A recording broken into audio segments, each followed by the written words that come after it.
You're listening to The Jay Barker Show on Tide 100.9 in Tuscaloosa.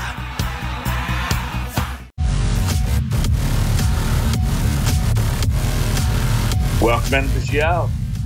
Wednesday, between Christmas and New Year's Eve. Matt, Lars, Ryan, Wyatt. I think we got the whole team here today. Lars, what's going on in your world this morning, afternoon?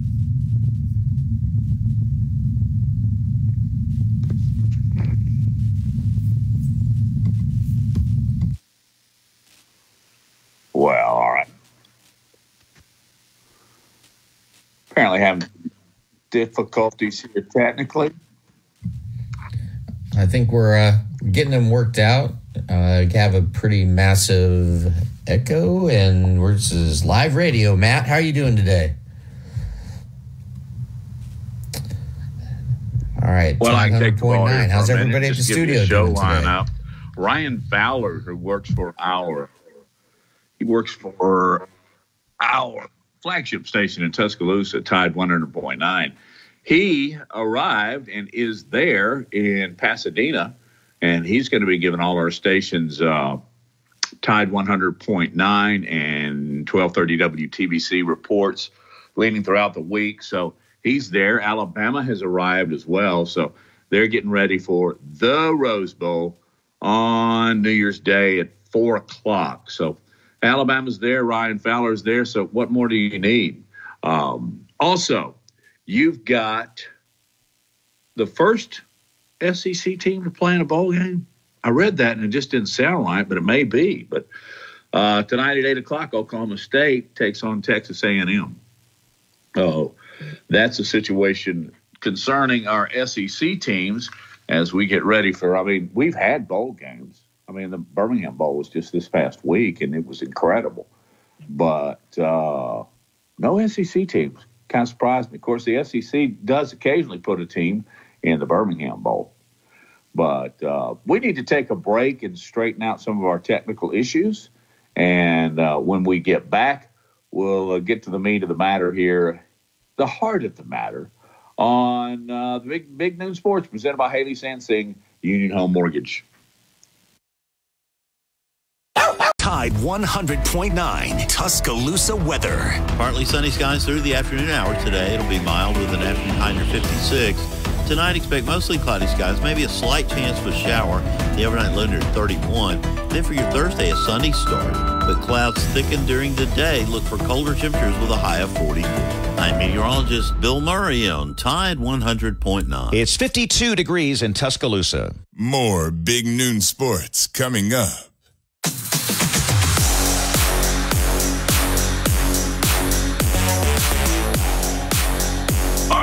Let's go bing, bing, round two on Big Noon Sports, brought to you by Haley Sansing, Union Home Mortgage. Lars and Matt are here with you as we get one day closer to Alabama taking on Michigan, and Texas, Washington, and several other bowl games. Good one tonight, as I mentioned in the open. SEC starts dancing here tonight as they take on Oklahoma State, Texas A&M. That'll be pretty cool. I'll be watching that. But we can break that game down a little bit later. Let's just bring Lars in, see how everything is in his world. The best word that describes my life right now is chaotic. With my three little ones still in full sugar-fueled Christmas behavior, action, just running nonstop, playing with their new toys, and I'm just trying to, like you do in the NCAA tournament, survive in advance. And it used to be just like by the day, but now, Matt, it's by the hour. By the hour. Yeah. And I was chasing after one of them last night and absolutely just drilled my foot into a door, and my pinky toe is absolutely broken. And, man, it's I don't know. Have you ever broken a pinky toe? I've broken a big toe, but I don't know about a pinky. Yeah, this is the first time I've ever broken one, and you really can't do anything for it. But it's not great when you're, again, trying to chase my twin girls, Autumn and Farah, who are 6, and Lincoln, who is 8. But what a wonderful Christmas. It's really good to be back on air. But we just had just a special time. My mom is here, and her husband, Gordy, and just wonderful.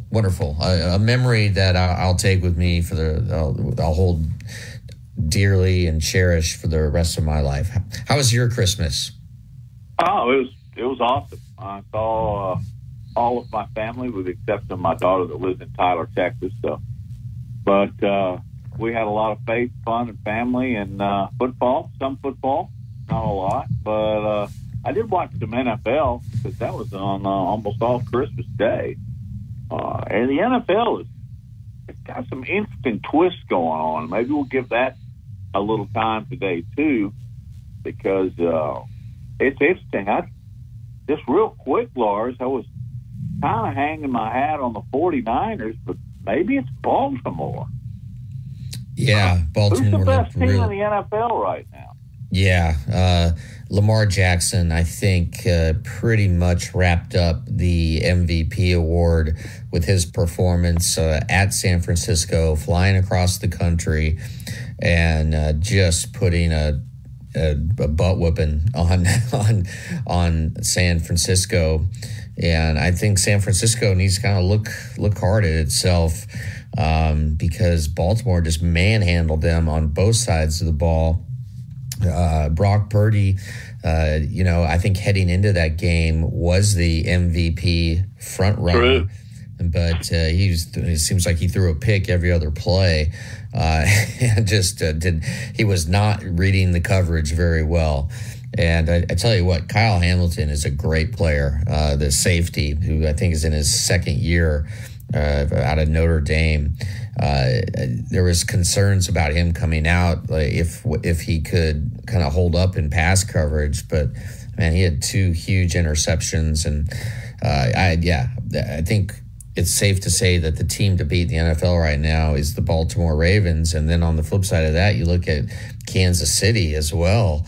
On Monday night, the Kansas City is a struggling team. Everything is difficult for them on offense, and allowing the Raiders to score 2 defensive touchdowns in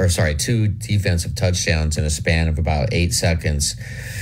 It's losing at home on Monday night to the Raiders, a Raiders team that is pretty, I don't know, I think it's a talent deficient team. Yeah.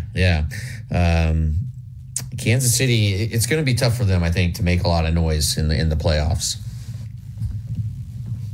Well, we will welcome calls all day long. I'd like to emphasize that. Get your Christmas thoughts, your Alabama, Michigan thoughts. You can dial us up at 205-342-9904. As I mentioned at the top, Ryan Fowler, who hosts the show that follows us on Tide 100.9, 1230 WTVC. He arrived, I guess, around the same time, or maybe even, I think, earlier in Pasadena. So he's our man on the scene, and he will join us at 12:45. And then Cole Thompson, your former student that now has his own little mega media place in Houston, he'll join us, and we can continue our thoughts on the National Football League. But other than that, I've got Alabama on my mind, and everybody else's too, Lord. Yeah, I've been sort of digging into this matchup more and more by the day, as I'm sure a lot of people have. And one thing that pops out at me is Michigan's tight end, Colston Loveland. He's really one of the better pass-catching tight ends in the country. And he is one player that I think could give Alabama some problems. Going against Georgia, their tight end, obviously Bowers, was not at 100%. And so I think Caleb Downs is probably going to be the guy that most often is going to be on Loveland. And Downs is just been everything we thought he would be and more. And so I think he's going to play a key role. And also just digging into Alabama's pass rushing this year, both Turner and Braswell rank among the top 10. Dallas Turner, Chris Braswell rank among the top 10 edge rushers in Power 5 football and quarterback pressures, pass rushing production, and pass rushing win rate.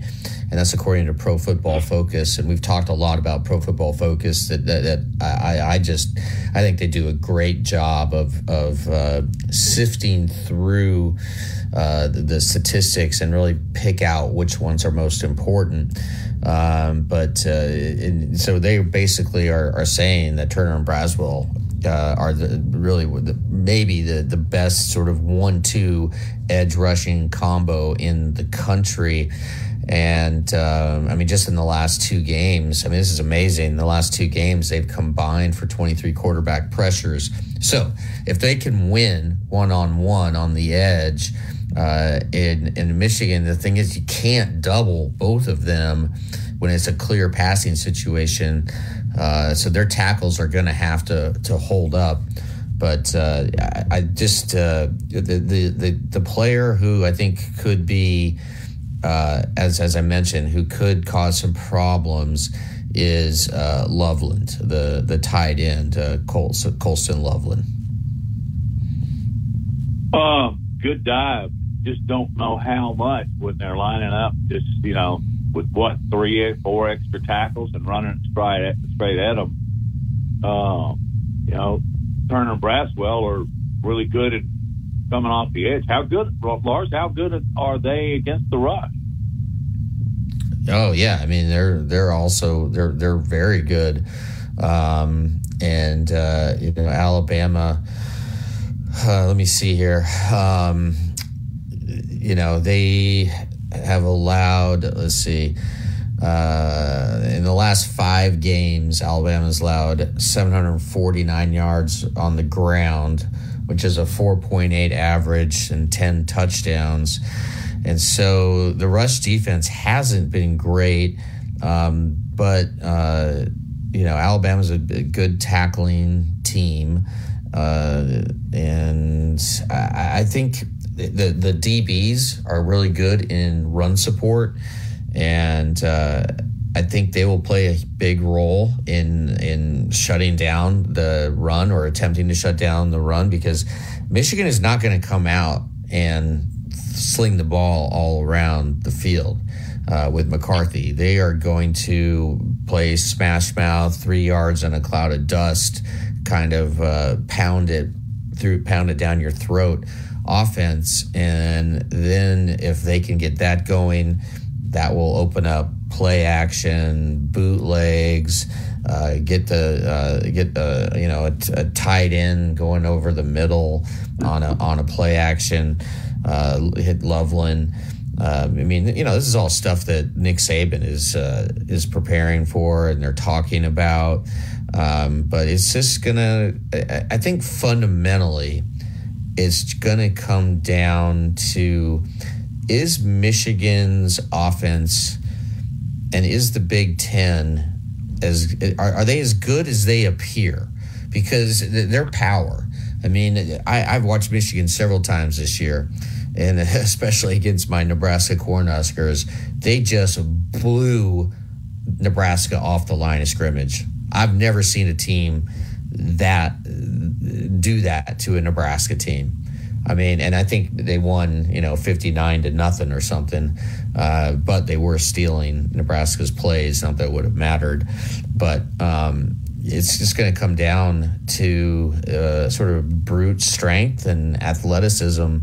I think pound for, if you go by athletes, Alabama's got the superior athletes, but can they hold up against that just ginormous offensive line and what Michigan wants to do on offense? And again, that's going to be just jam it down Alabama's throat. And I know that they are going to try to make a statement early and set the tone early. And I think I think we'll know kind of the direction this game is going very quickly. I mean, I am of the opinion, Matt, that Alabama is going to win this by 17 to 21 points, but Vegas obviously doesn't agree with me, right? And I don't understand this line because if you talk to Big Ten coaches who have played Michigan and you grant them anonymity, right? And so they can say whatever they want. There's no repercussions. They can speak the truth. 9 out of 10 are going to tell you that they think Alabama is going to absolutely destroy Michigan. But yeah, it's not showing up in Vegas. And so I feel like I'm missing something that's obvious. But when, in my deep dives on this, I really think this is a favorable matchup for Alabama. And we've talked about this on our podcast because the weakest position group for Michigan on offense are the wide receivers. The best position group for Alabama, I think, even though I just have been talking about the Alabama edge rushers, you go to their corners. I mean, they got 2 first-team All-Americans at corner. It's just unheard of.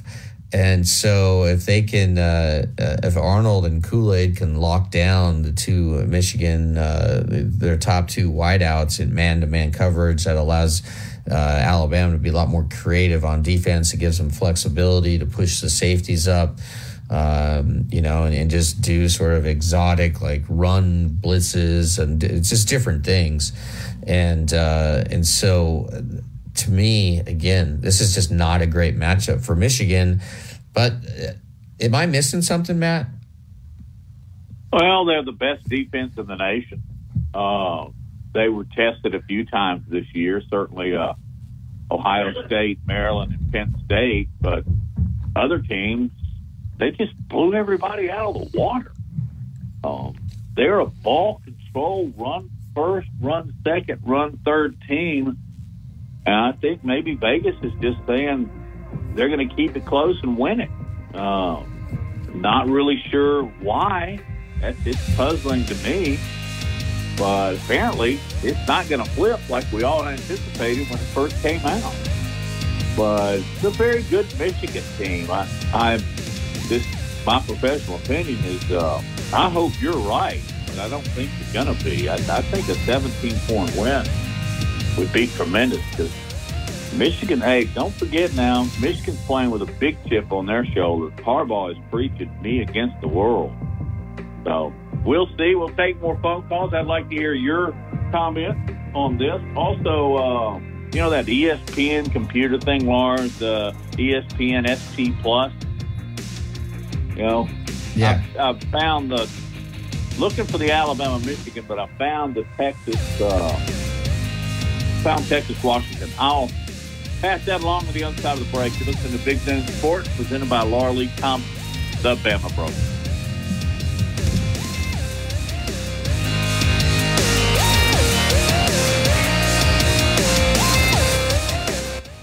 Laura Lee Thompson is known as the Bama Broker. She's a Tuscaloosa native, an Alabama graduate, and the only realtor in town with Wall Street experience. A skilled negotiator, Laura Lee knows how to buy low and sell high. And the Bama Broker isn't just going to show you houses. No, Laura Lee is going to educate you on the market, guide you to homes that fit your budget, and teach you how to sell your home for its maximum profit. Throughout the entire process, the Bama Broker will equip you with the tools you need to both buy a home and build financial wealth through home ownership. Trust me, the Bama Broker, who's as roll tide as houndstooth, will get you across the goal line. That's Laura Lee Thompson, the Bama Broker with Advantage Realty Group. You can reach her at 205-790-7229. Again, that's 205-790-7229. And you can also email her at lauralee@thebamabroker.com. That's lauralee@thebamabroker.com.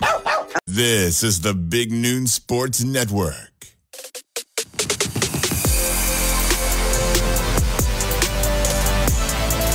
Yeah, it's a little cold, by the way. Like I needed to tell you that, but it is sunny. Sun just peeked out here.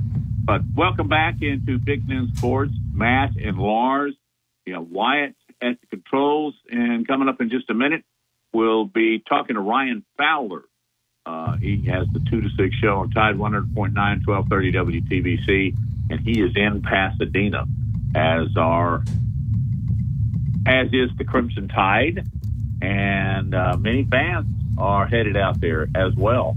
Lars, you said yesterday on our podcast you think there will be a decided difference in the number of Michigan fans to Alabama fans. I do. And this is just based on anecdotal evidence, just the people that I have talked to and you've talked to as well, Matt, that a lot of Alabama fans are waiting to go to Houston for the national championship game. And it just, Michigan, this is everything. When you get a chance to play Nick Saban, play Alabama in the Rose Bowl, where Michigan and the Big Ten have so much tradition, so much history, and Michigan fans travel well. They always have traveled well.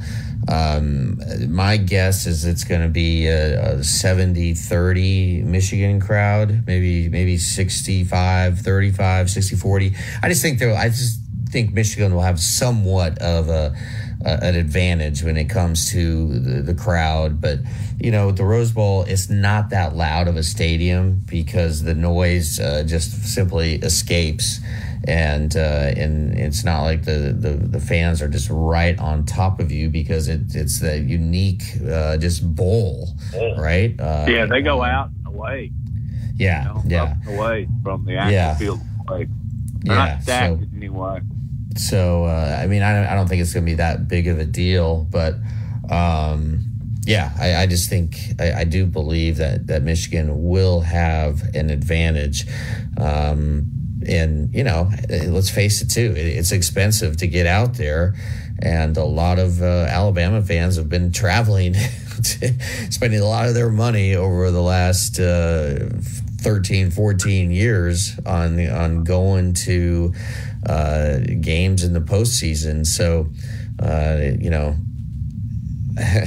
and Michigan fans clearly are starving for a win.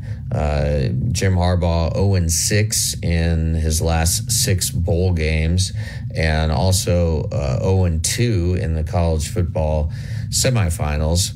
So I don't know. Does that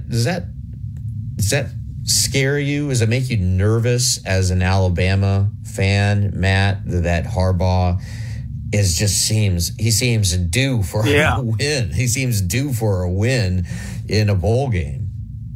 It's like really good hitter in baseball. He gets into a major slump. He's going to break out. And he's usually going to break out when you've got the bases loaded and you throw him something and he knocks it out of the park. Because, slumps like that don't last, whether you're Michigan or whether you're Freddie Freeman. You're going to break out. And, I think it makes you think about it. I don't know. It changes the way you play, but in the back of your mind, you're thinking, well, these guys are going to break out sometime. Let's just hope it's not today. So, I think it's a little bit of a mental thing. I don't think that has anything to do or have anything to do with the outcome of the game. Now, this Bill Connolly guy with ESPN SP Plus? Yes. You've brought these up before, but he does the analytics and he puts it into a computer and plays it over and over and over again. And he comes out with this type of information. All right. Here it is for Texas and Washington. The Longhorns have a 64% chance of winning, and it will be by a score of 33-27. That looks okay to me. Now, when he does the same thing with the computer for Alabama and Michigan, it's a 29-20 Michigan win at 69%.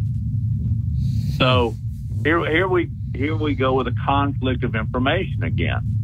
Vegas says the Alabama-Michigan game is going to be much tighter. What is it today? What's it this morning? 1.5? I think so. I haven't looked, but and last I saw it was spread in 1.5. Texas is 4.5 point favorite. So, and they're at a less percentage to win than Michigan. So, I don't know where these computers and where these odds makers are, but in this case, Vegas and ESPN SP Plus are not even close to being on the same page in many aspects. Yeah. You know what? You don't play it on a computer. Right. I mean, I like Connolly. I think he is interesting and very smart and always worth reading. But, I think sometimes we can get bogged down in the analytics and you get, this winning percentage chance. And I just don't necessarily buy into all that.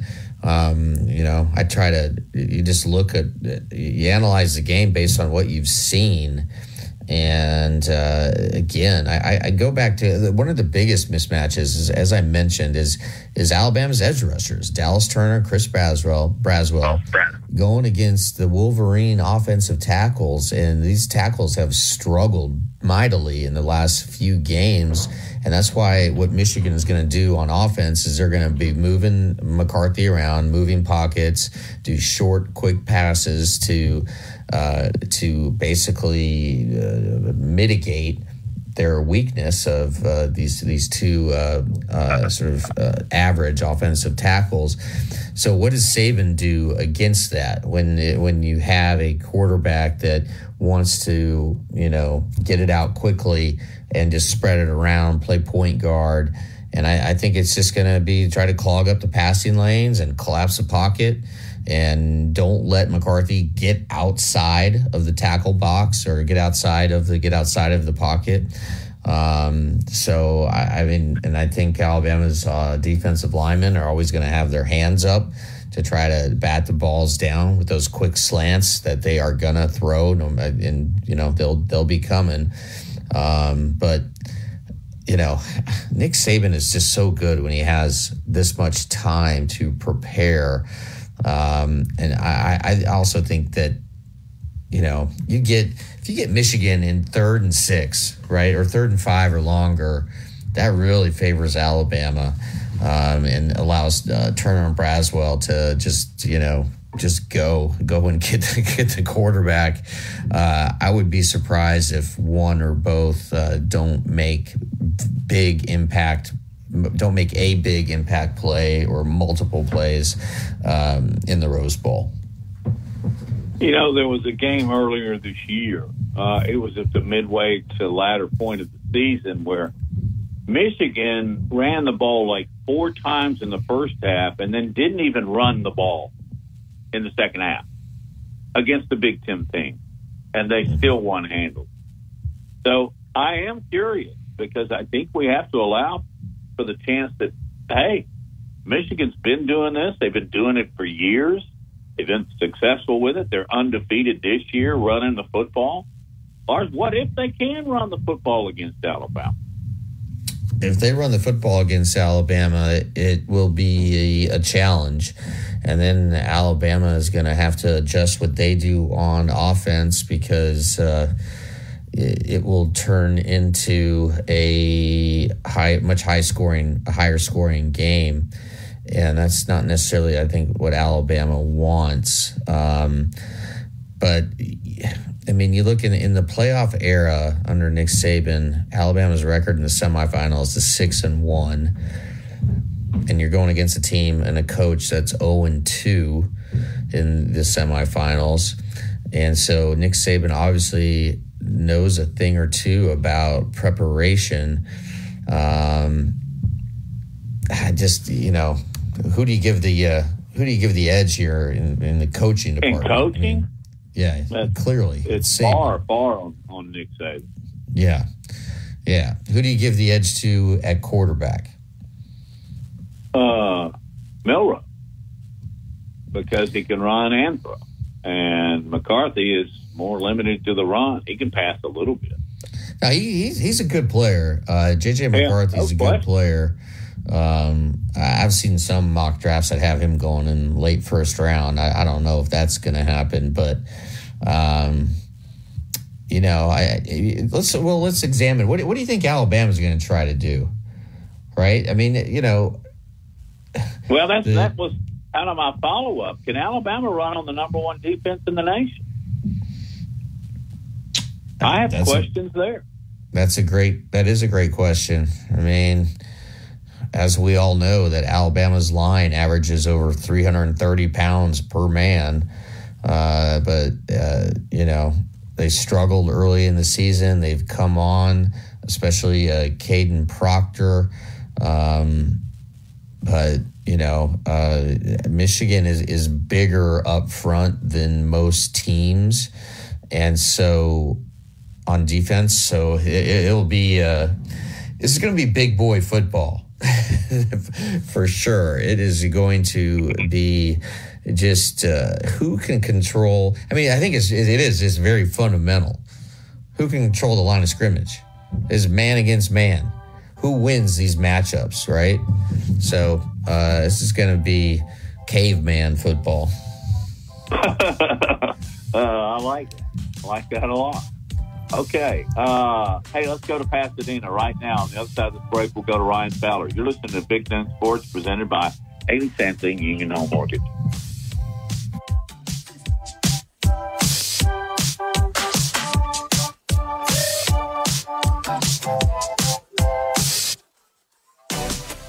On the next Inside the Locker Room with Coach Wimp Sanderson and Barry Sanderson. Tune in Thursday. We'll travel over to Baton Rouge. We'll talk to Ron Higgins. We'll find out how LSU is preparing for this bowl game and also have a little coaching talk about LSU. Also, in the second hour, we'll take your phone calls and we'll get ready for this big Michigan semifinal championship game. Inside the Locker Room, weekdays 7 to 9 a.m. on Tide 100.9 and Tide100.9.com. Securing the best mortgage possible requires a lender who has knowledge, is trustworthy, and treats customers like family. And no one is better at all of this than the mortgage miracle worker, Haley Sansing. Based right here in Tuscaloosa, Haley Sansing has spent decades working in the mortgage industry. With Haley, it's personal, holding your hand from contract to close. With Haley, it's about one thing, you. Call Haley on her cell, yes, her cell, 205-792-1813. That's 205-792-1813. Let Haley help you. NLMS number 230376. Tide 100.9 Tuscaloosa weather. Partly sunny skies through the afternoon hours today. It'll be mild with an afternoon high near 56. Tonight, expect mostly cloudy skies, maybe a slight chance of a shower. The overnight low near 31. Then for your Thursday, a sunny start, but clouds thicken during the day. Look for colder temperatures with a high of 44. I'm meteorologist Bill Murray on Tide 100.9. It's 53 degrees in Tuscaloosa. Covering SEC sports like kudzu on the roadside. This is Big Noon Sports.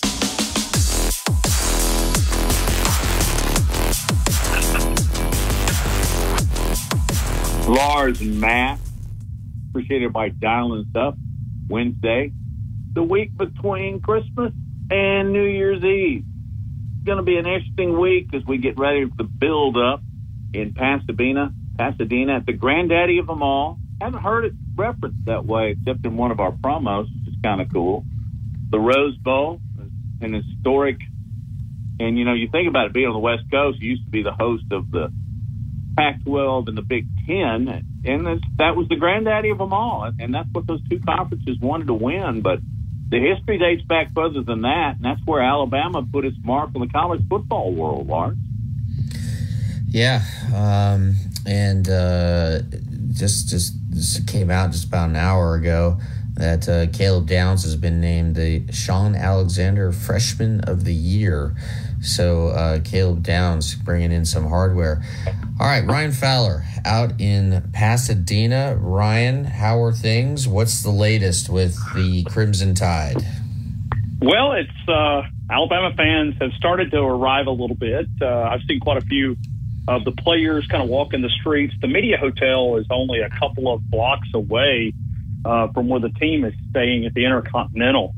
So it's almost like you're intermixed. I'm not sure exactly where Michigan's staying, but I've seen a ton of Alabama folks around this particular side of town. It may be a couple of blocks away, but Not a lot of activities, no media availability so far, but we'll get our first media availability this afternoon, I think around 4 o'clock local time, 2 o'clock here in L.A.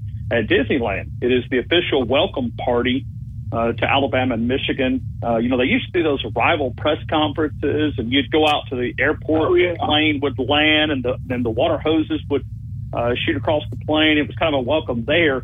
I don't know if security has prevented that from happening, but I can't remember that happening here lately unless it's just no media access. So there was nothing yesterday, but you did see some photos being out. But I was told Alabama got here from someone I talked to last night from the team, 12:15, 12:20. They get a little bit easier flight coming out of TCL direct into LAX than Fowler had to do, right? I went Birmingham, Charlotte, Las Vegas, LGB, Long Beach. They took a direct flight. So a little easier. They left at 10 yesterday morning, got here 12:15 local time, and they literally went straight from there to the practice facility. They're practicing here at one of the Dignity Sports Health Clinic complexes they've got. That's where they'll be set up, and that will be literally all week. But we'll have some media availability. Alabama's going through many practices, and as you guys like to know, they love to practice at the same time that they play.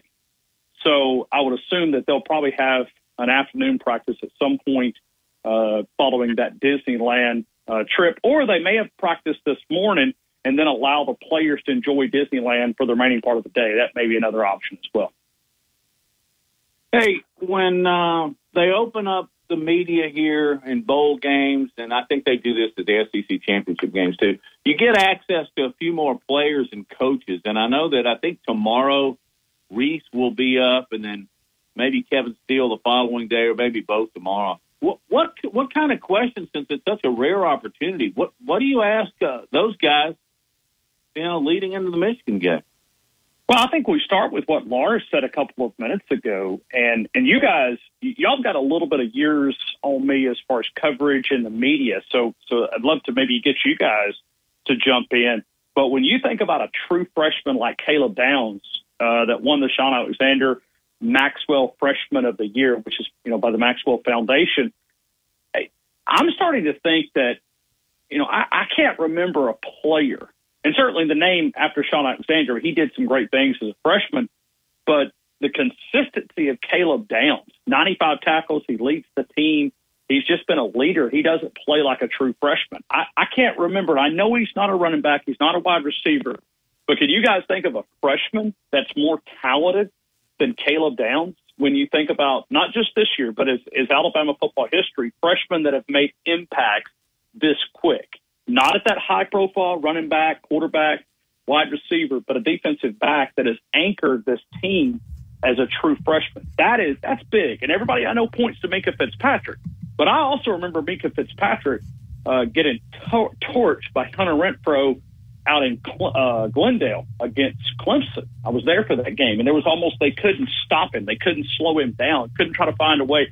But when I look at Caleb Downs, other than a few communication mistakes against Texas, we haven't seen those freshman mistakes. So I'd love to talk with Kevin Steele about him. He's been around football a long time. And then I think you take Tommy Reese and you twist it around and you kind of just look at the development. At what point was the change happening with Jalen Milroe? Because you saw them put a lot more wrinkles and to be able to allow him to grow as a player. And when did those guys get synced up? Because both of them are learning one another. When did they feel comfortable, I think is probably going to be the question. Nick Saban is 6-1 in national semifinal games in the college football playoff era. What makes him so good when he has so much time to prepare? Wow. I think it's just his attention to detail. I think it's in his scouting department. I think, when you look at, going up against coaches that maybe, we had Rainer Saban on. I would invite you guys to someone. We had him on yesterday. Rainer covered Alabama, and he covers the Michigan Wolverines now. He wrote for AL.com here and did a great job of, kind of analytics side of things, but also talking about X's and O's. And I asked him a very similar question, and he talked about, Well, he said Jim Harbaugh's much different. He's not as organized as Nick Saban. He's not that type of guy. And I think it goes back to what you just said when you think about Nick Saban. It's the organization. All the coaches have it, but it's can you take it up a notch? Can you do it at a level that Nick Saban has been able to do it? I think that's one of the reasons why he's got that record. I think it's one of the reasons why he's 6-1 against Kirby Smart. When you give him a little bit of extra time, and I wouldn't be shocked. And think about how much of a benefit it is for Alabama to play Georgia in back-to-back games.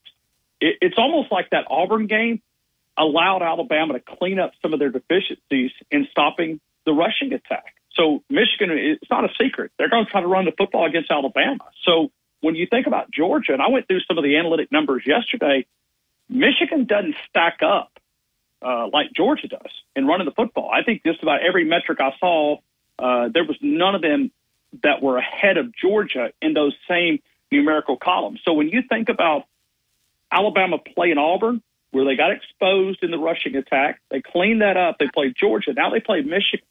So I think when you think about self-scouting, that's what that's all about. And so that's the numbers that I begin to kind of focus in on is those are things when I think about Michigan. If something stops, where do you go? Is there an adjustment period? Because I asked Brandon Saban yesterday, I said, okay, Alabama stops their rush. Let's just say they shut that down and they make them something that they're uncomfortable with. Do they have the wide receivers that they can go to? Dude, that's a secret. When you look at Georgia, they had wide receivers. When you look at the Michigan Wolverines, take a look at the receiving stats. He said they got a pretty decent tight end. Wide receivers are not what you see in the SEC. When you begin to hear that, you almost begin to question, do they have the right team favored in Las Vegas? Ryan, I've been asking that question ever since the line came out. I don't understand this line. Well, neither do the handicappers, because we feature 3 a week, and all 3 of them have said the same thing, that they thought that they've got the wrong team favored. But see, the number is being driven by because people bet with their heart, right? They bet because they want Alabama to get beat, right? Especially now because of the Florida State and that debate, and it's almost like they won't. So it's like they're willing to put their money where their mouth is. And so this line has stayed. Matter of fact, it's went the other way. I thought it would go down. I thought you'd see it tick down, and maybe you might even see it pick them before the game. The line has actually went up. And so it's moved up a half a point in some places. So I saw 2.5, 2. Haven't checked this morning, but when you begin to think about those numbers, you start to go, man, wow, okay. So the public, I think this is just public money. I think it's driving that line up because the professionals are going, no, I just don't see a way that Michigan can defeat Alabama. I mean, the Jalen Milroe. I mean, start there on the offensive side of the football. They don't see anything like this in the Big Ten. I mean, the guy that he was compared to in the Big Ten that's closest to Tua Tagovailoa, a mobile quarterback. But I mean, if you think that's going to be a comparison, it's just not fair. I mean, it's not fair to Tua, and it's not fair to Jalen Milroe. Do you think Alabama can run on this much? That's the number one defense in the nation. That troubles me a little bit. I think that's where they have to win the game. I mean, I think if you want to look at it from a Michigan standpoint, I think they've got to be able to run, to be able to stop Alabama's attack. But once again, it all goes back. If Milroe now has got a few weeks to re-heal that body, and because you're not saying that he was injured, but when you go through those bumps and bruises, if he's able to extend plays and he's able to do the things that he did against Georgia, I look at Michigan's defense. Is it skewed a little bit? I think it is because, when you think about the Big Ten, what if you took Georgia and you put them in the Big Ten? And I know that's a huge hypothetical. I bet they would put up the similar stats. So when you think about number one defense, is it the number one defense or is it skewed because they play in a league that doesn't score a lot of points, that they don't do a lot of things offensively to run those numbers up? That's a fair question. How do you think Tommy Rees is going to attack this Michigan defense? I think he's going to create a lot of things and a lot of wrinkles. I mean, I go back to that final drive. I was talking with an SEC coach, and he was kind of laughing at me. And he said, former SEC coach, and he said, well, that's one of the reasons why you're in the media business and not in the coaching game. Because I said I thought Kirby coached tight in that SEC game. But go back to that final drive, and this is what we were debating on a phone conversation, is he said, I said, look at all the wrinkles. And he said, yeah, that most coaches would have taken the air out of it. Tommy Rees had confidence in Jalen Milroe to run those plays. I'm talking about that final drive. Remember the final drive? I mean, they even put that new fake toss quarterback key up the beautiful call. It was beautiful. So in a situation where you're trying to take the air out of it, you're just trying to make them use their timeouts. What do? You add wrinkles to your offense. So that tells me that they're confident in those plays. I don't think we'll see any different. I think they're going to be aggressive, just like they were against Georgia. I don't think this team, if they get the opportunity, I think you're going to see them take advantage of every opportunity. And I'll see what, Michigan is able to do. But, I've been wrong on predictions before. Last time I visited California, I said there's no way a true freshman quarterback, a pocket passer, is going to beat Nick Saban. I was wrong because Trevor Lawrence lit them up from the opening bell until the final couple of seconds. All right, name one thing as we go to break, Ryan. One thing that after you landed or you're walking around the hotel, whatever, went, yeah, boy, I really am in California. Well, the weather was actually colder here, but one thing, traffic. I went 22 miles in about an hour and 15 minutes. That was a neat experience. Pretty busy. Yeah, traffic. I love McFarland Boulevard. I love you guys out there waiting in that traffic because it's absolutely nothing. But other than that, not too much different. Going to go hockey tonight, so we'll have some fun, and we'll see you guys soon. Thank you again. Thank you, Ryan. Thank you. All right, he'll be on in an hour too on our affiliates in Tuscaloosa, Tide 100.9 and 1230 WTBC. And you're listening to Big Noon Sports, presented by Haley Sansing Union Home Mortgage.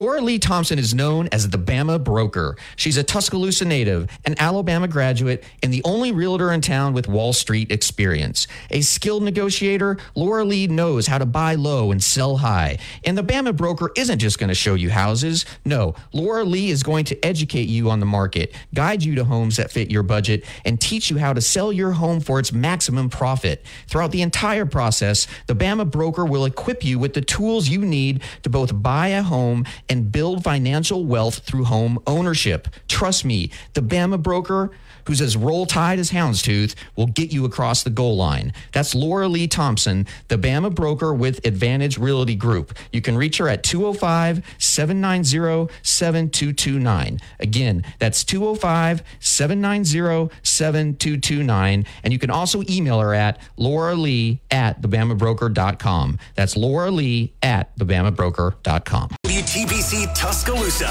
and W265CG Tuscaloosa, a Town Square media station. Tide 100.9 and streaming on the Tide 100.9 app. From the Fox Sports Studios in Los Angeles, here's Nick Cope. Quarterback changes across the NFL today. The Broncos benching Russell Wilson and starting Jarrett Stidham this week against the Chargers. Wilson will be the backup, but the $37 million he's due in 2025 is set to vest this March and would become fully guaranteed if he were to suffer a major injury and can't pass a physical.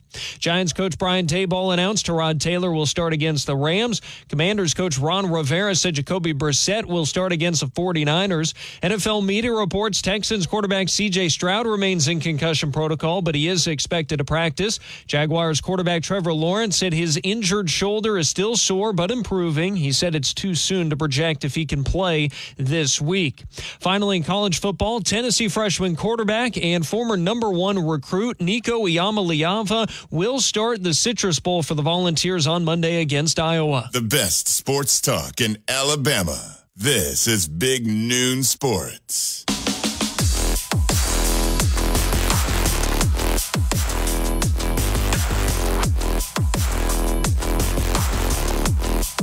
Brought to you by Haley Sansing, Union Home Mortgage. Lars Anderson, Matt Coulter. We've got Wyatt at the controls. And I think you just heard the tail end of the Fox News report that Joe Milton has decided to opt out. I'm not surprised by this. I'm stunned by the timing because Tennessee's playing this weekend, right? They may be.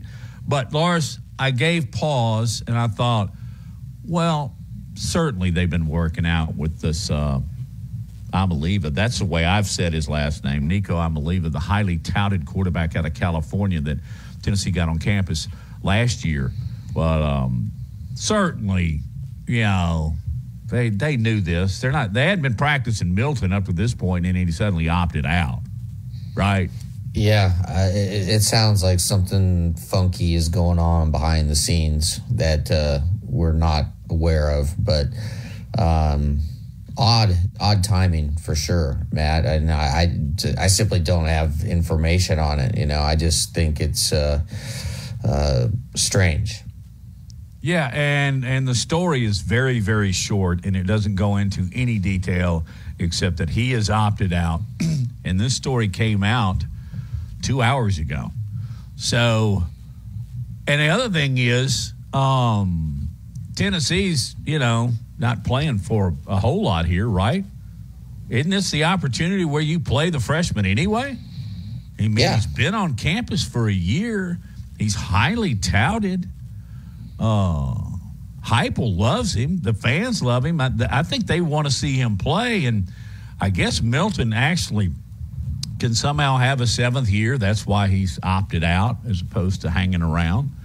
But, yeah, the timing of this, yeah, okay. I don't think I'd get in trouble saying this in Alabama, but the timing and the organization of all this and the announcement is just very Tennessee-like. Yeah. And something that's very Denver-like, at least in recent years, is more weirdness. And so the Denver Broncos have roughly about a 5% chance of making the playoffs, but they are benching Russell Wilson. And Russell Wilson, we all know that the trade from the Seattle Seahawks was an absolute disaster for Denver. It cost Nathaniel Hackett his job last year. They gave up just an immense amount of draft capital. I mean, this is like Herschel Walker kind of failure trade that Denver made.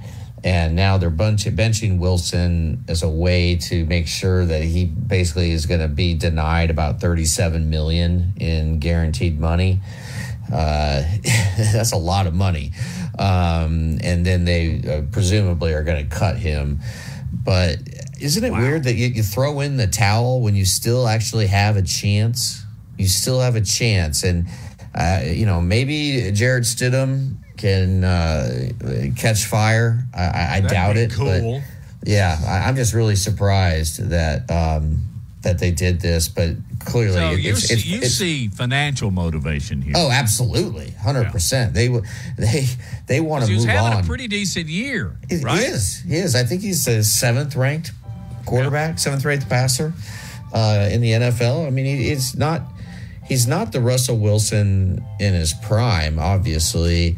And I think Sean Payton wants to bring in his own guy, and Denver is, but their hands are tied behind their back because they just don't have the draft capital because they gave the draft capital away to get Wilson, and so it'll be tough for them to move up into say the top 10 to grab an elite quarterback in the draft, and so once you are in that middle region in the NFL, that 7-9 to 9-7 area, man, it's hard to get out of it because as a long-suffering Bengals fan, you know what happens? You're stuck with a guy like Andy Dalton because he can get you, maybe like 10 wins some year, 11, but he can't get you a win in the playoffs.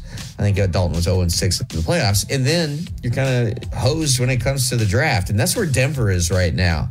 They're in that sort of just that mid-level purgatory in the NFL. You either want to be really good or really bad. And we will talk more about the National Football League with our friend, your former student, Cole Tompis, when we get Thompson, when we get back as you listen to Big Noon Sports.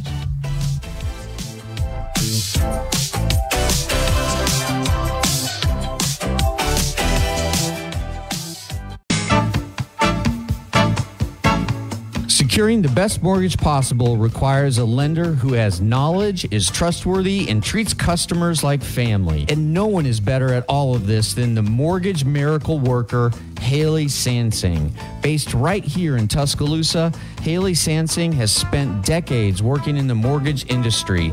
With Haley, it's personal, holding your hand from contract to close. With Haley, it's about one thing, you. Call Haley on her cell, yes, her cell, 205-792-1813. That's 205-792-1813. Let Haley help you. NLMS number 230376. Tide 100.9 Tuscaloosa weather. Partly sunny skies through the afternoon hours today. It'll be mild with an afternoon high near 56. Tonight, expect mostly cloudy skies, maybe a slight chance of a shower. The overnight low near 31. Then for your Thursday, a sunny start. But clouds thicken during the day. Look for colder temperatures with a high of 40. I'm meteorologist Bill Murray on Tide 100.9. It's 55 degrees in Tuscaloosa. From T-Town to the Plains, this is Alabama's most in-depth analysis on the SEC. This is Big Noon Sports. Hey, thanks for tuning us in. It's Lars and Matt, and our guest is Cole Thompson, who has many media outlets on his own there in the Houston area. We'll fill in the blanks on that. But, Cole, did you have a Merry Christmas? It was a quiet one, and I actually appreciated that. The first one being married, the first one where me and my wife started our own tradition. So, you know, it was definitely one that was needed for myself, and I appreciate the fact that I did that. Nothing to do throughout the day. Good. That's a good Christmas. And I love the fact that you're building your own traditions, because I have urged all my family to do that, and they have. Cole, what's the latest on C.J. Stroud? And just go ahead and take a minute and just talk about the season he's had. So Stroud is expected to play as of right now. He went back to practice on Wednesday.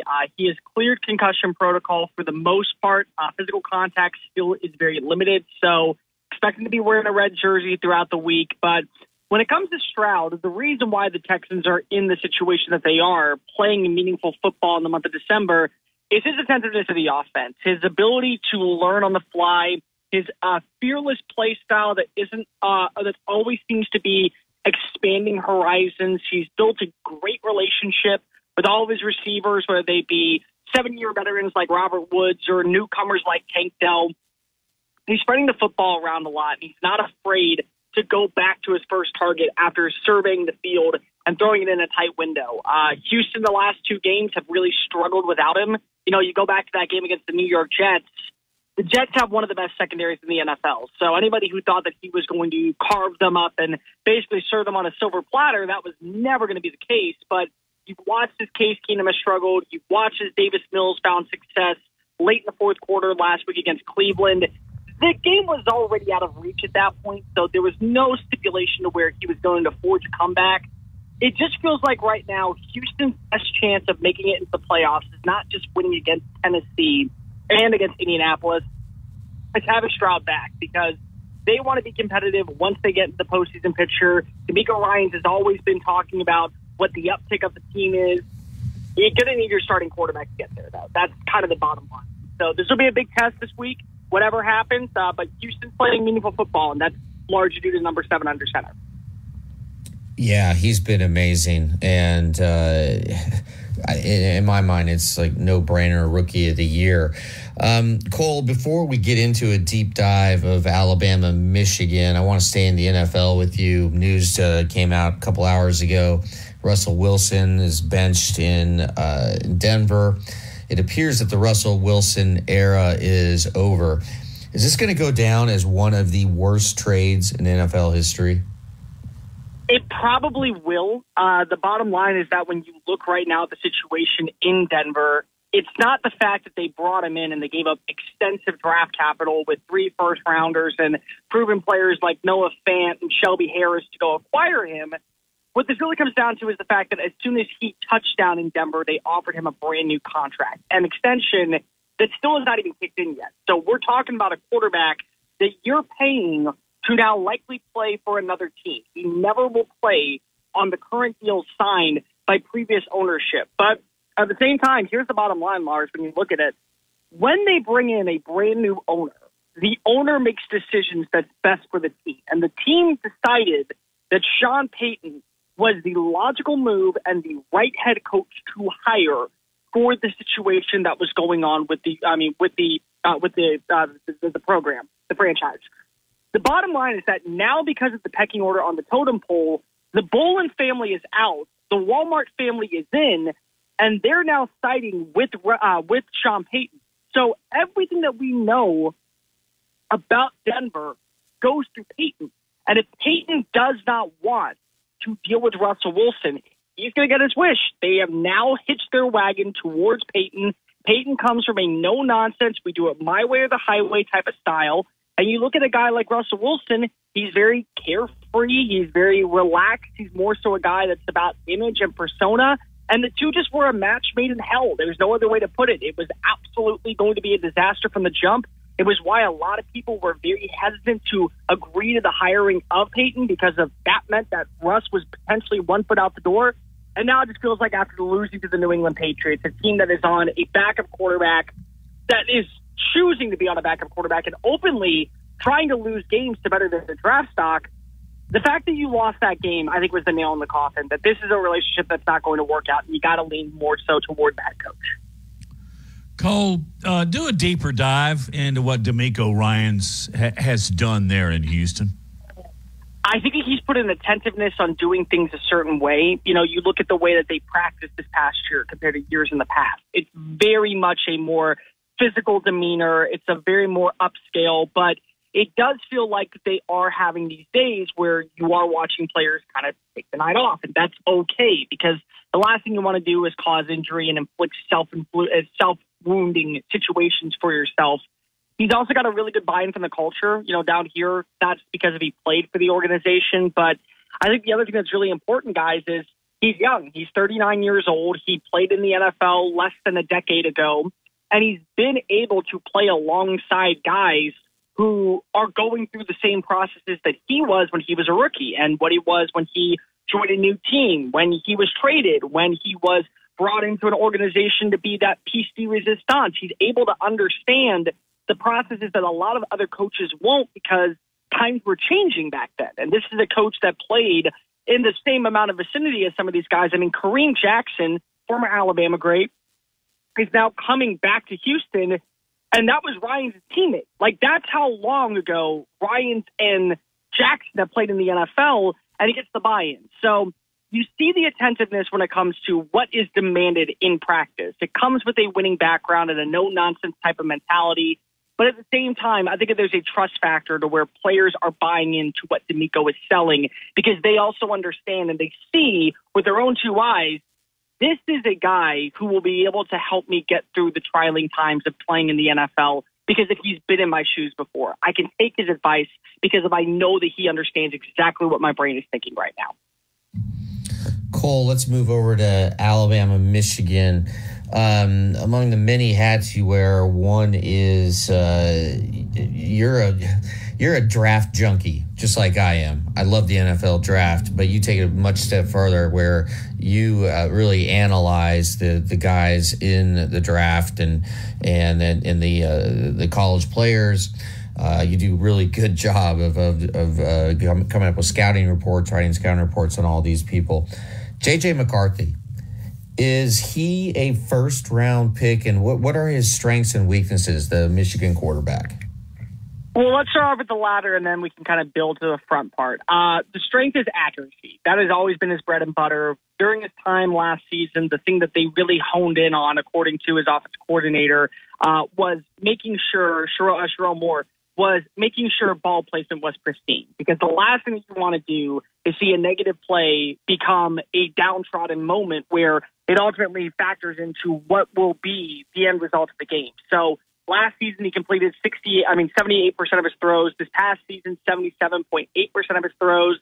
he hits the intermediate part of the field exceedingly well. He's good with the short passes. His deep ball needs a little bit of work, but the intermediate part, the 14-yard out route, the 12-yard comeback, the 13-yard slant, deep post pattern, 18 yards down the field, that's his bread and butter. And if he gets comfortable and in a rhythm, he has impeccable ball placement. And that's been a major difference for this Michigan team this past year. A lot of people want to focus in on their rushing attack because of who Blake Corum is and who Donovan Edwards is.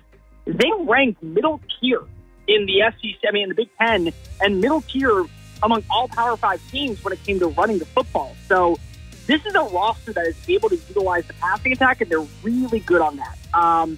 I would say when it comes to first-round conversations this year, no. I would not think he's a first-round talent. I think that one of the biggest lessons for him would be come back next season, learn the offense, whether that be with Jim Harbaugh or Sharon Moore, put a little bit more proof of concept on there, and don't be afraid to swing it around a bit more, because NFL scouts like that stableness, but they like stability for backup quarterbacks, not for first-round talent that can elevate your status and change the course of an outcome of a game. Wow. It reminds me of a Jim Harbaugh when he was a college player. I was a little Jimmy, so. Hey, hanging through the break, we'll talk some more about Alabama and Michigan as you listen to Big Noon Sports, presented by Laura Lee Thompson, the Bama Broker.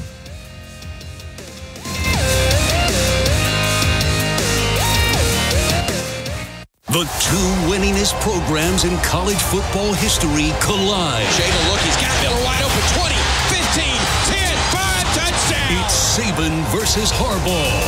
It's the Alabama Crimson Tide and the Michigan Wolverines in the college football playoff semifinal at the Rose Bowl.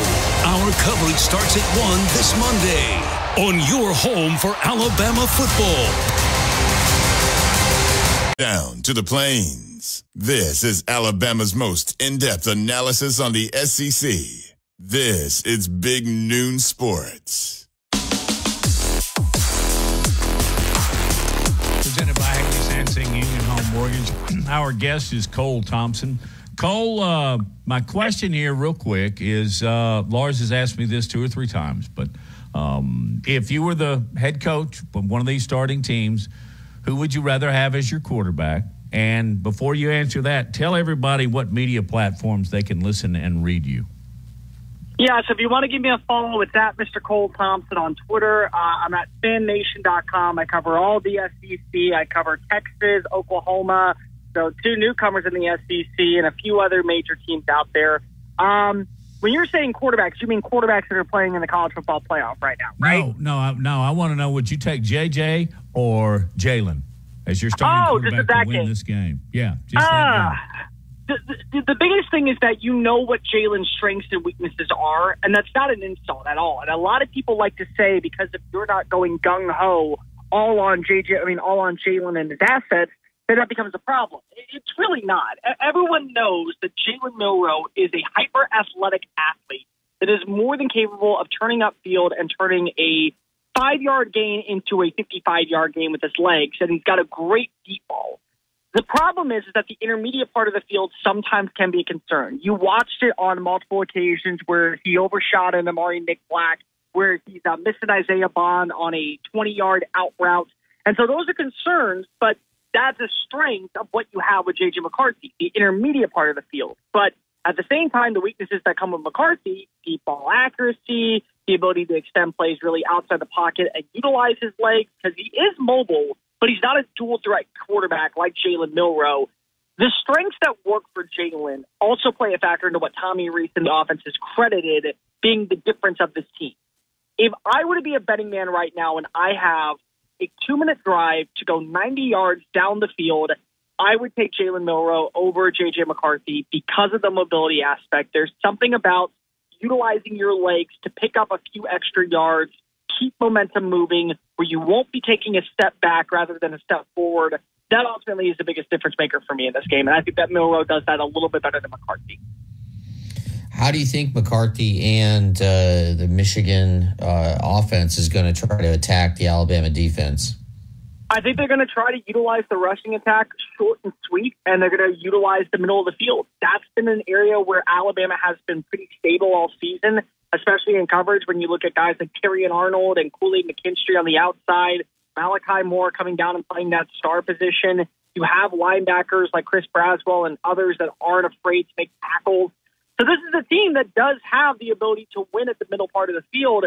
But the main thing is that this is an offense that does not know how to utilize the run when it starts to go haywire in Michigan. Michigan, this entire season, we talk about Blake Corum and his ability to be an effective red zone runner. Well, of his 21 touchdowns this year, I believe 18 have come from inside the 9 or fewer. So we're talking about a guy that only has really found his inertia inside the red zone. So that's a big asset. But at the same time, I think it's the ability for Alabama that is kind of getting lost in translation. They've had struggles with mobile quarterbacks this year. You know, you go back to the USF game, their quarterback rushed for over 95 yards. You look at, Peyton Thorne. I saw a video yesterday of some dummy talking about what Michigan can do and what Michigan can't do.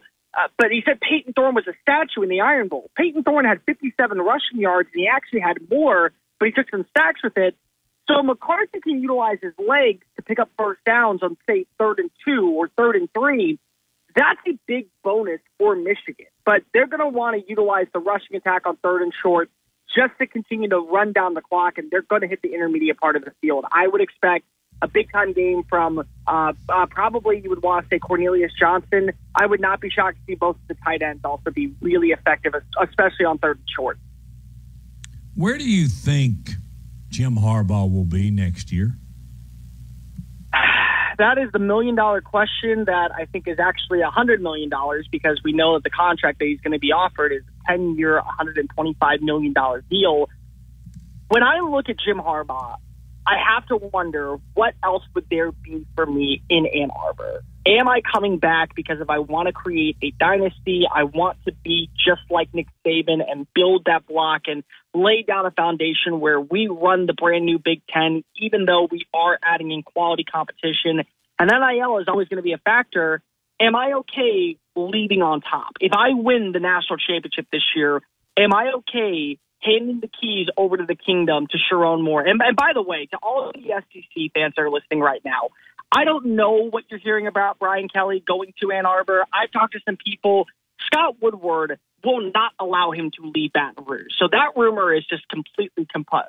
But if you feel like you have a better shot of making a name for yourself at the NFL, and you've done everything that you can in Ann Arbor, I believe he goes back to the NFL. But ultimately, it is going to be, I think, based off of what happens in the Rose Bowl. If he loses, I think he comes back for another season, even if he is having to deal with the NCAA suspension on the Connor Stallion sign-stealing scandal. Whether or not he is only be on the sidelines for 4 or 5 games next year, I believe he wants to win a national title before calling it a career in the collegiate level. Cole, I've argued that this isn't a good matchup for Michigan, specifically their offense against Alabama's defense, because Michigan's weakest position group are the wide receivers. Alabama's best position group, you could argue, is the corner/defensive backs, and I think that will allow Alabama to sort of be more creative when it comes to trying to stop the run. Do you agree with that assessment? It's interesting because I've had this conversation.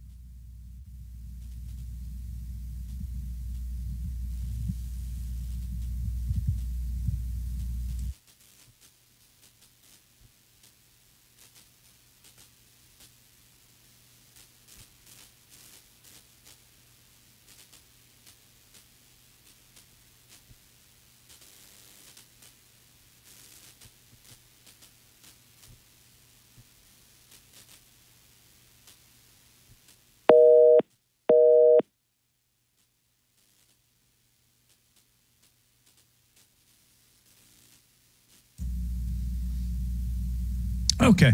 Apparently, we have lost contact with Cole Thompson in Houston, and it just kind of dropped us off. Yeah, we'll try to get him back here in a second. He's all right. Okay. We got Cole back. Okay, Cole.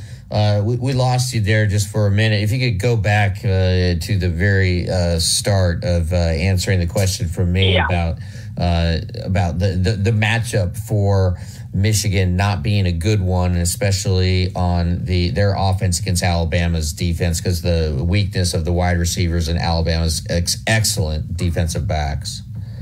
Yeah, I see where you come from, because I've argued that you have a better matchup if you're Texas and Washington if you were to take on Alabama and Michigan rather than each other, because both of you have those same glaring weaknesses.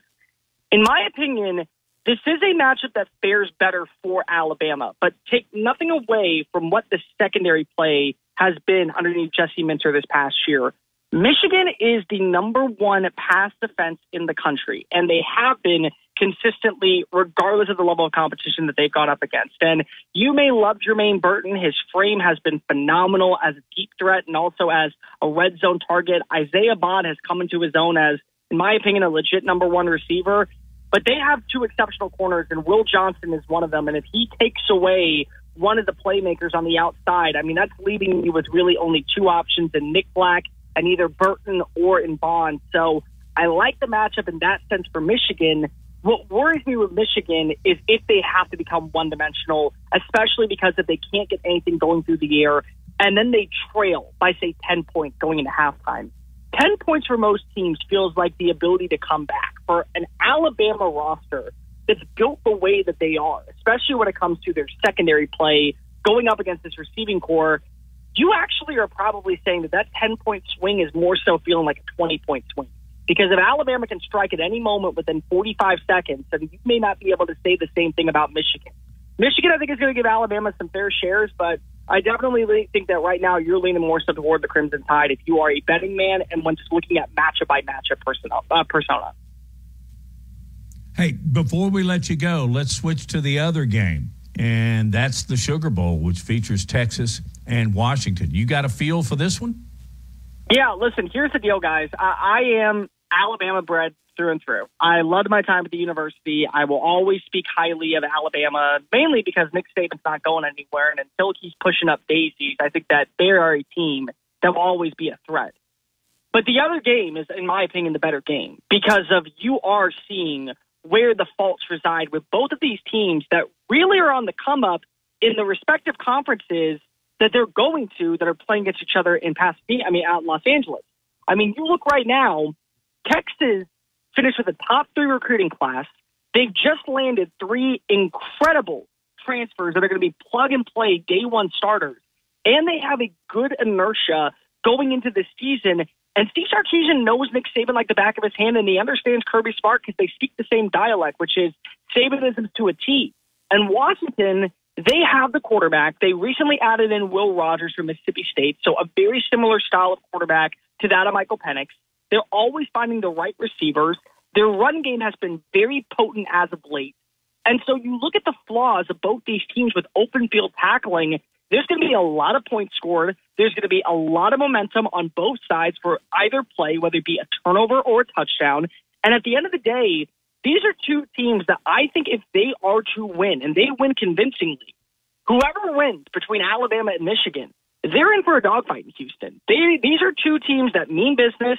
They've handled business throughout the entire season, except for one game when it comes to the Red River Showdown. But I really like this matchup for Texas. I think that they have done an exceptional job when it comes to their run defense, headlined by Tavondre Sweat and Byron Murphy. If they can make Michael Penix throw into double coverage downfield, and Rome Odunze is completely blanketed, and they can't get the ball to Jalen Polk, Texas might be able to win by 10 points. And if you're playing in Texas, I think a lot of people want to see the rematch of Week 2, because there's been plenty of names out there who have said Alabama would lose once again to the Longhorns, but that's not the same Alabama team that exists today. This is an Alabama team that has basically made the other one extinct, put out the flames, and now is building up momentum to where they want that opportunity to say, we are college football's finest. But Texas right now is playing about as good as anybody else out there. And if you don't believe me, I mean, Oklahoma State handled business against really everybody, including Oklahoma and Bedlam, and they got the doors beaten off of them. It was 28-7 going into the last 10 minutes of the second quarter. All right, Cole, final question. Back to Alabama, Michigan. Gaze into your crystal ball. How do you see this one playing out?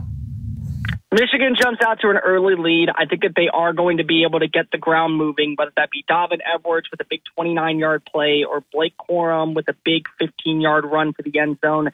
As they take the 7-0 lead, I think Alabama at that point finalizes what we know about them and what kind of happened to them against Georgia.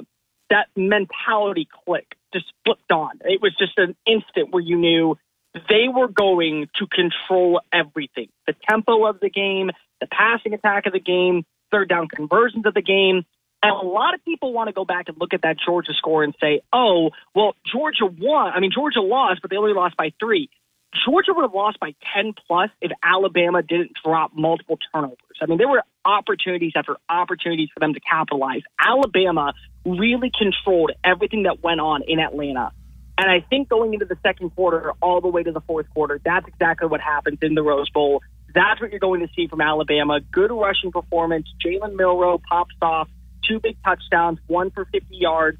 You see the deep ball accuracy, and they put their mark on all college football saying, I get it. You did not want us here. Florida State had done its job as an undefeated team, but are you not entertained? We are not Maximus Decimus Meridius. We make Maximus Decimus Meridius look like a little child compared to what dynasty we have.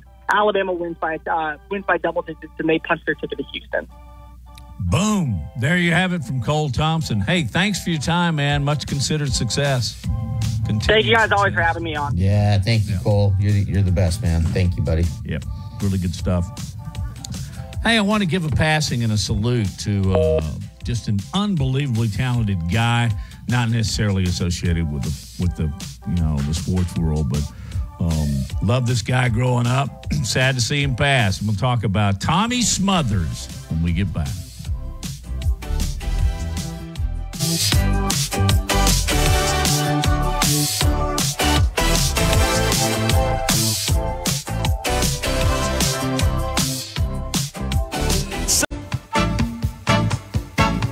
Securing the best mortgage possible requires a lender who has knowledge, is trustworthy, and treats customers like family. And no one is better at all of this than the mortgage miracle worker, Haley Sansing.